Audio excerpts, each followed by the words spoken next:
New York Knicks fans were absolutely lied to, as there has been so much talk about this team and it not working, and specifically some of the players that do not fit in here, with multiple Knicks and head coach Tom Thibodeau speaking out on all of this, showing that Knicks fans, all of them who are hating on this team, were wrong, the outside world hating was wrong, and that the New York Knicks, President Leon Rose, and everyone else were very, very right, and we are going to break it all down. What's up, guys? Welcome back to Knicks Digest. It's Chris here, and guys, if you're part of that 67% that's not subscribed to Knicks Digest, make sure to subscribe. We have daily New York Knicks content every single day. That's what daily means, after all, and we're going to jump right into it because there's a lot to discuss on this Knicks team. Josh Hart said it. Jalen Brunson said it. Tom Thibodeau said it. New York Knicks fans, everyone else who agreed with this narrative that was just incorrect were lied to. Because Mikal Bridges is that dude. And the New York Knicks in general, Mikal Bridges epitomizes this team in so many ways. And we're going to discuss this and a whole lot more in regards to this Knicks Celtics series and what the future holds. So let's jump into it, guys. There is a lot to talk about here. Now, just to throw a quick stat at you guys, Tommy Beer mentioned that fourth quarter stats this postseason. We look at Mikal Bridges, who has 54 points on 59% shooting. Nikola Jokic has 50 points on 38% shooting. Shea has 45 points on 33% shooting. Jimmy Butler has 48 points on 33% shooting. And Steph Curry has 36 points on 37% shooting. Mikal Bridges is outdoing multiple MVP players here and multiple guys who have led their teams to NBA Finals as well. This is absolutely nuts. Everyone said Mikal Bridges was not worth it. It was a bad trade. He's not worth 5 first-round picks. Or is he? This is the epitome of this New York Knicks team.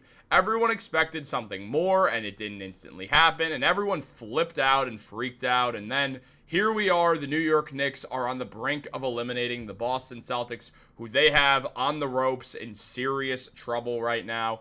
Now, taking a look at what NBA University also mentioned on Twitter, the Mikal Bridges experience has been up and down in New York, but it's been undeniable how clutch he has been on this playoff run. Game-winning defensive plays and break in case of emergency shot making, especially at that 15-foot elbow shot. His ability to serve as an offensive pressure relief valve for New York has saved them games. And Mikal even spoke on it saying, kind of like a new team with me and Kat coming in, Cameron Payne, we had to figure out how to play together. It just took some time, man.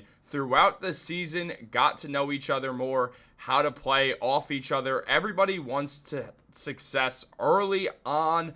We just kept getting better, and on top of that, Josh Hart echoed this, saying, we don't care about all that background noise about Mikal, his shot, all that other, we don't care about it. He puts the work in every day. He's going to be good. The talk around it is stupid. I'm proud of him as a teammate, as a friend. Going through all the adversity that he's gone through this season, he's never complained. He's always comes to work happy, smiling. He deserves his credit and his flowers. He absolutely does. Mikal Bridges had a key part in the New York Knicks beating the Boston Celtics last night. He plays insane minutes. He plays every single game. Has not missed a game since high school. And look, the man has played through injuries. It's not like he's never getting hurt. He's gotten hurt. He hides the injuries because he wants to play through it. That's just the kind of guy that Mikal Bridges is. And we've seen it with the Knicks already. I mean, 2 back-to-back defensive stops to win the Knicks games in games 1 and 2 of the series. In game 4, Mikal Bridges goes absolutely nuclear in the fourth quarter, has 10 points and 3 assists on 83% shooting. Mikal just decided, all right, it's time to win the Knicks this game. So he just made elbow after elbow jumper, hitting fadeaways that looked like there was no chance he'd be able to make them with the defense draped all over him. And he did. Mikal missed 1 shot all quarter. The man was phenomenal. He gave the Knicks exactly what they needed. When the fourth quarter began, it was a 3-point game. The Knicks were winning, but it was a 3-point game. Mikal had played the entire third quarter like the other 4 Knicks starters as well when they went on that run and came back from a 15-point deficit. And they continued to slowly build that lead up on a Boston Celtics team that started looking more and more nervous as time went on. Now, yes, obviously Jason Tatum went down with that foot injury. We're all hoping he did not tear his Achilles. That's what the thought is, but we're hoping that Jason Tatum is completely all right and will be able to be healthy very, very soon. So, just got to get that out of the way. But by the time Tatum did get hurt, that game was, I mean, the Celtics were down 9. There was 3 minutes left. No, it was not over at all. but the Knicks had the Celtics panicked. When Tatum did go down, you could feel the energy just off the Boston Celtics. And in fairness, how could you not? You just lost the engine of your team. The Celtics net rating without Jason Tatum has not been good. So clearly, this was obviously detrimental to the Celtics. But the Knicks had them. They had them this game. They were going to go up 3-1 regardless. The Knicks completely have the Celtics number. And Mikal is one of the big reasons why. When this team was put together by Leon Rose, what we saw was a team that I was referring to early on in the year as the anti-Celtics. They were built for one reason, to beat the best. If you want to be the best, you got to beat the best. And the Celtics, they're the best. I mean, they were the reigning champions, and they deserved that championship. Look, was it an easier run than most teams have? Yeah, I mean, it helped that they played a bunch of injured teams. All those teams healthy, the Celtics are beating them anyway. Let's be real. We're not going to act like the Celtics wouldn't have beat all those teams if they were healthy, because if they were healthy, every team was healthy, the Celtics would have won anyway.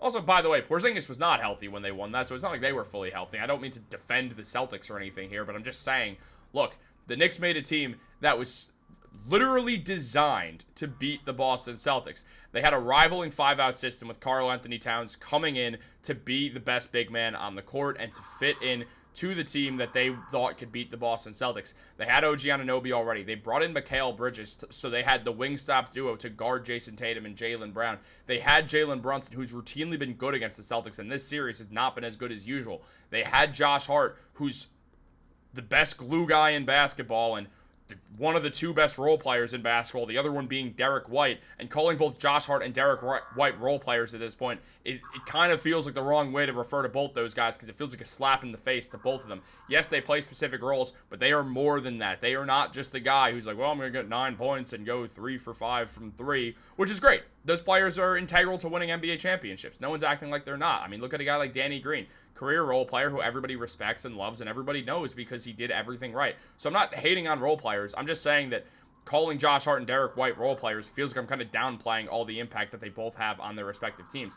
The Knicks were built to beat this Boston Celtics team. It's the whole reason what they were constructed to do was to be the anti-Celtics. And guess what? It's working. It has worked throughout the playoffs, even when it didn't look like it was working at all during the regular season, because, you know, they got blown out 3 of the 4 times and lost the other game as well in overtime because they didn't foul Jason Tatum and they let him shoot a 3. But whatever. It happened. There's nothing we could do about that now. Guess what? I'd rather lose all 4 games than be up 3-1 after 4 games in the second round of the NBA playoffs with what looks like the Indiana Pacers going to the conference finals. We have a very good chance of seeing the Knicks getting their revenge on the Pacers, but also just a series that's going to be haymakers being thrown at each other from 2 very talented offensive teams. We'll see how that goes. Obviously, I do think the Knicks would win that series, but we'll see. Taking it one step at a time. 1 quarter, 1 game, 1 series at a time. Just keep going. Jalen Brunson told him there's nothing to celebrate about yet, and he's absolutely right. There's not. We're not done yet, but where the Knicks stand right now, things look pretty good. I mean, look, when you look at Mikal Bridges' Wikipedia page, it talks about how he's an American professional basketball player for the New York Knicks of the National Basketball Association who played college at Villanova. We all know that. Won championships in 2016 and 2018. He was selected with the 10th overall pick by the 76ers, then got traded to the Phoenix Suns on draft night, where he was part of the team that made the 2021 NBA Finals. He was traded to the Nets in the trade for Kevin Durant.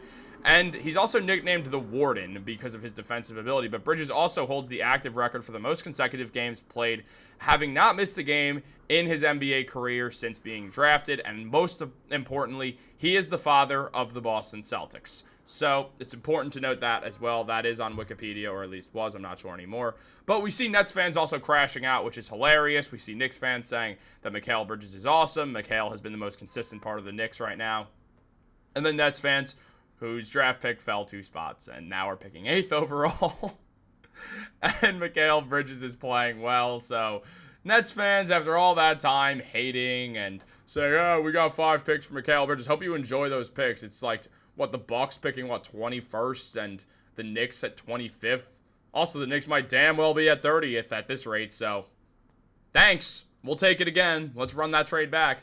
This man deserves his flowers. We've seen it be given to him by a bunch of people. 2 guys that we have not looked at are Jalen Brunson and Tom Thibodeau. Tibbs saying, that's what I love about him. He played hard the whole game. I thought he had some good looks that didn't go in, but that didn't sway him at all. And then we know how Mikal played in that fourth quarter. And on top of it, Jalen Brunson said, I've seen it since 2015. I've seen his work ethic has grown each year. I've seen everything he does, how psychotic he is. It all pays off. I have full trust in him, no matter what the situation is. That's the thing about me and him. We don't take things personal. We talk. Sometimes it's good, and sometimes it's a little ugly, but we want to win. Brunson and Mikal are on the same page, and so is Josh Hart, and so is this whole Knicks team, and everything's clicking right now, and they are a game away for the first time since 1999 going to the Eastern Conference Finals. If you're my age, 23 years old, or younger than me, if you were born 2001 or later, or 2000 or later, you have not seen this in your lifetime. This is an important moment to be a New York Knicks fan. They just won the most important game in the last 25 years, and they have the most important one now coming up in Boston on Wednesday. Do not miss it, because they have a real chance to do something that a lot of us have never seen before, and we deserve it as fans. We watched starting lineups of Langston Galloway, Alexei Shved, Lance Thomas, Jason Smith, Bargnani. We saw Aaron Aflalo be the second best player to Carmelo Anthony. We saw Courtney Lee be the one consistency on a team. We saw Derrick Rose just not show up one game for some reason, but also Derrick Rose is absolved of all his sins from that season, because Derrick Rose is the man. On top of that, he had that great run in 2021 for the Knicks, and it was also just Derrick Rose. How could you not love him? On top of that, we saw seasons where we were banking on Karl-Anthony early. We saw seasons where nothing was going right. I mean, Travis Ware, enough said. We traded Amon Shumpert and J.R. Smith for a second-round pick, Lance Thomas, Lou Audminson, and Alex Kirk, who we instantly waived. We traded Raymond Felton and Tyson Chandler for Samuel Dallenberg and Jose Calderon, who played less defense than me. And we also got Wayne Ellington and waived him. Then we got Wayne Ellington later, and he sucked for us, and then was good with the Lakers the next year. We deserve this as fans. Enjoy this moment. Like, subscribe, turn on post notifications. Have a great day, and go Knicks.